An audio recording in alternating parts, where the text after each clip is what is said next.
Domonic Perrottet has weighed in on the sacking of one of New South Wales' most powerful lobbyists after he made a dig at the Premier's Catholic faith. In an exclusive interview with Sky News' Andrew Clennell, the Premier also talked up his experience and his energy as he sharpens his re-election pitch. With just over 50 days until the New South Wales election, Domonic Perrottet says he isn't deterred by negative polls. Despite what you say is a strong performance, it's pretty neck and neck if, in fact, you're behind in the polls. Why do you think that is? Well, it's my job. That's on me to communicate as we head into the next 2 months, the strength of the Liberals and Nationals, and it's only under our government that we can continue to move New South Wales forward. Telling Sky's political editor Andrew Clennell he's focused on reform, including of the gambling industry, despite protest from Clubs New South Wales. The Premier maintains he's not offended by comments made by now ex-CEO Josh Landis, who accused him of being driven by his Catholic gut in his push to implement a cashless gambling card. He said an offensive thing and was sacked.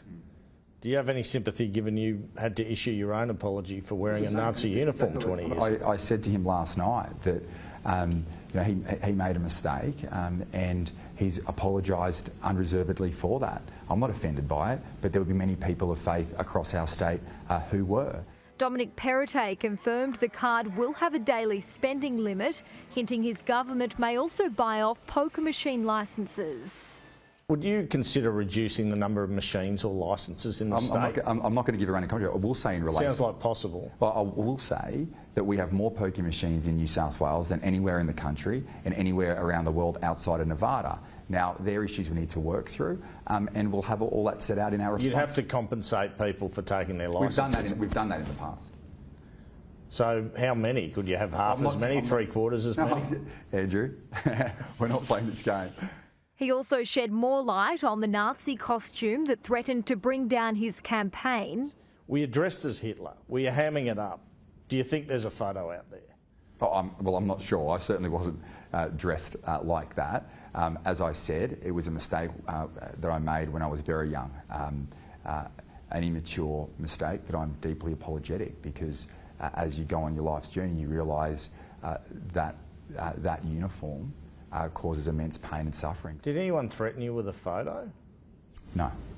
And responded to a Four Corners report tying him to the Opus Dei movement through his connection to former school Redfield. A former student at sister school Tangara alleged students were told they'd get a hole in their brain if they watched pornography.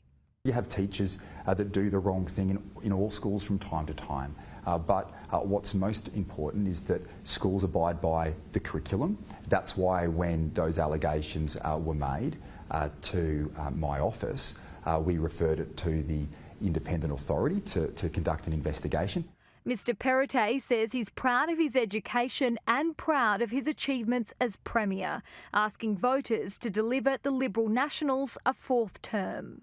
I believe I've got the experience and the energy to keep driving New South Wales to greater heights. Julia Bradley, Sky News, Sydney.